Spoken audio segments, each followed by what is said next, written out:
नमस्कार, स्वागत है आपका मौका वारदात पर। ये एक ऐसी सीरीज़ है जिसे हम शुरू करने जा रहे हैं अभी, और यहाँ पर हम आपसे बात किया करेंगे उन जुर्म के बारे में जो कहीं ना कहीं कुछ ख़ास थे, कुछ अलग थे, जिनको एक ऐसा शातिर कोई क्रिमिनल कर रहा था कि उसे पकड़ने में पुलिस को बड़ी तकलीफ़ हुई।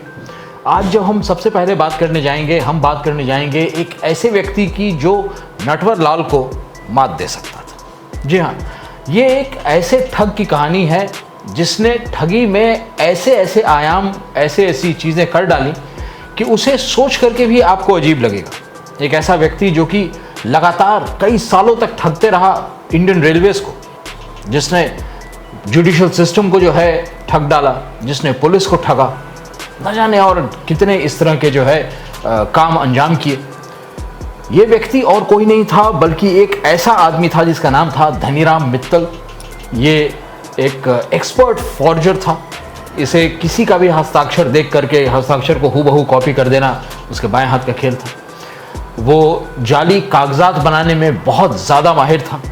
वही नहीं, उसकी एक और ख़ासियत थी, वो एक बहुत ही ज़हीन और बहुत ही हाई इंटेलेक्ट का मालिक था। एक ऐसा आदमी जो एक बहुत ही धनाढ़ परिवार में पैदा हुआ 1939 में, जिसने अपना ग्रेजुएशन कंप्लीट किया हिंदू कॉलेज से, और ये जो है उसके बाद वो चले गए राजस्थान, जहाँ पर उन्होंने LLB अपने आप को किया, LLB का जो है पूरा कोर्स कंप्लीट किया।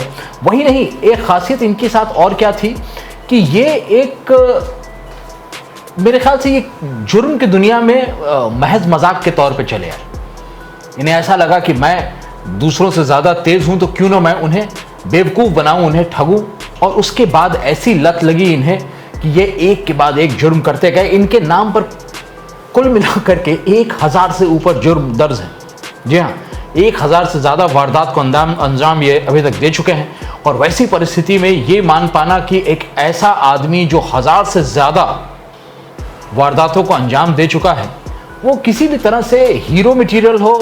जी, हकीकत यही है कि कई लोगों की नज़र में ये व्यक्ति जो है एक बड़ा ही ही is not a very negative character, बड़ा ही एक नकारात्मक किरदार नहीं है, क्योंकि इन्होंने ऐसे ऐसे काम किए जिनको सुन करके आपकी हंसी छूट जाएगी। बात है करीब करीब 1970 वगैरह की, जब इन्हें एक बार एक आइडिया आया कि मैं किस तरह से इंडियन रेलवेज को चूना लगा सकता हूँ।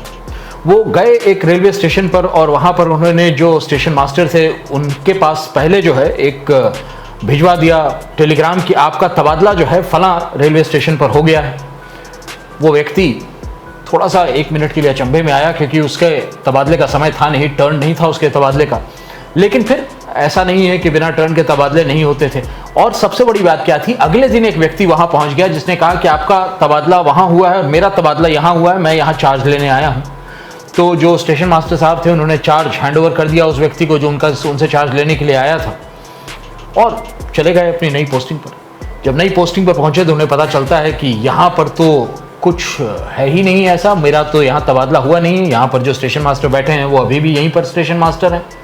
भागते भागते वो वापस आए अपने पुराने रेलवे स्टेशन पर। वहाँ आने पर उन्हें पता चला कि जो व्यक्ति उनके पास आया था चार्ज लेने के लिए, वो व्यक्ति वहाँ के सारे पैसे, उस प्लेटफॉर्म पे जितने भी टिकट बिके थे, जितने भी तरह की पैसे की आवाजाही हुई थी, सारे पैसे जो है कलेक्ट करके अपने बक्से में धर के जा चुका। और वो व्यक्ति और कोई नहीं था बल्कि धनीराम जी थे। और इस तरह की न जाने कितनी और उन्होंने वारदातें अंजाम की। एक बार तो उन्होंने ऐसा किया कि एक जज को तबादले का कागजात जो है उनके हाथ में डाले। जज साहब जो है इनको हैंडओवर करके ड्यूटी चले गए। जो काम इन्होंने रेलवे में किया था वही काम यहाँ किया, और तकरीबन 4 रोज तक जो है ये जज बन करके बैठे रहे। न सिर्फ कि जज बन करके बैठे रहे, बल्कि इन्होंने पैसे लेकर के न जाने कितने अपराधियों की बेल की मंजूरी दे दी, उन्हें उनके मामलों का रफा दफा कर दिया। ये तमाम चीज़ें हो गई। जेल से न जाने कितने व्यक्तियों को बाहर निकाल दिया, और इन तमाम चीज़ों में उन्होंने पैसा कमाया। अरेस्ट हुए, अंदर गए, फिर बाहर आए, फिर उसके बाद जो है वैसे ही चलते रहे। एक बड़ा मज़ेदार वाक़या हुआ इनके साथ। वो हुआ कुछ इस तरह से कि एक दफ़े जो है ये, जैसा कि मैंने आपको बताया कि ये LLB कर चुके थे, लेकिन इन्होंने कभी भी बार एसोसिएशन में अपने आप को रजिस्टर नहीं करवाया था। इस वजह से LLB होने के बावजूद इन्हें कोर्ट में जाकर के केस की पैरवी करने की अनुमति नहीं थी, क्योंकि उसके लिए आपको बार एसोसिएशन में जाकर के रजिस्ट्री करवानी पड़ती है बार काउंसिल के थ्रू। तो ये जो था ये काम इन्होंने नहीं कर रखा था। उसके बावजूद कई दफ़े जो है ये वकीलों का लिबास पहन करके पहुंच जाया करते थे, और चूंकि LLB थे, अच्छी तरह से वाकिफ़ थे तमाम जितने कानून हैं उनसे, तो जिरह भी बड़ी अच्छी करते थे, बड़े इंटेलिजेंट थे।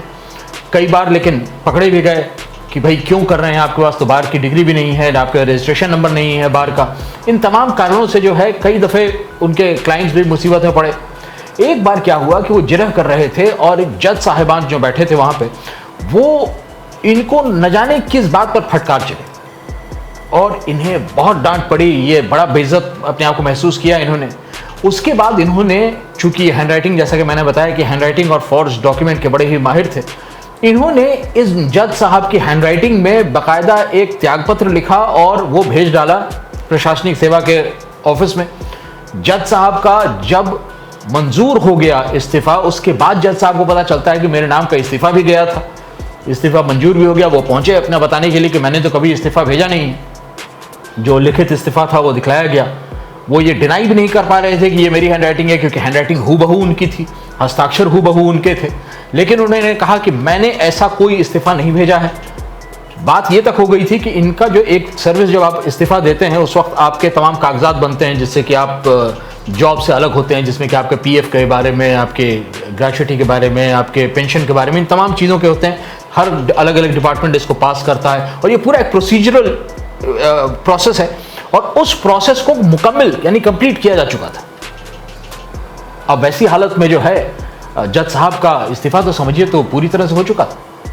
जहां तक सवाल उठता है जज साहब का, बड़ी मुश्किल से उन्होंने अपनी नौकरी बचाई। लेकिन धनीराम इसके पीछे हैं, ये बात वो समझ गए थे। उन्होंने धनीराम को दोबारा अरेस्ट करवाया। धनीराम ने कई बार तो जेल में रहते हुए अपने डॉक्यूमेंट्स ऐसे फॉर्ज किए कि उनकी ही बेल की जैसे अनुमति मिल गई हो और वो जेल से बाकायदा बाहर निकल आए।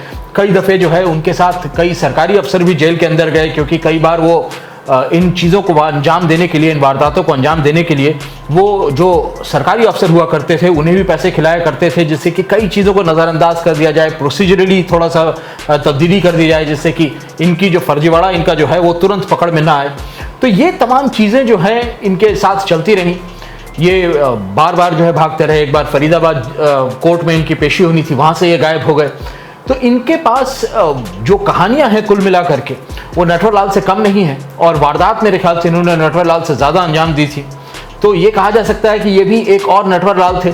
और इनके बारे में अगर आप और जानना चाहें तो मैं कुछ लिंक्स डाल दूंगा बाद में जब मुझे मिल जाते हैं, तो और इनके बारे में आप और जो उनके थ्रू जानिएगा।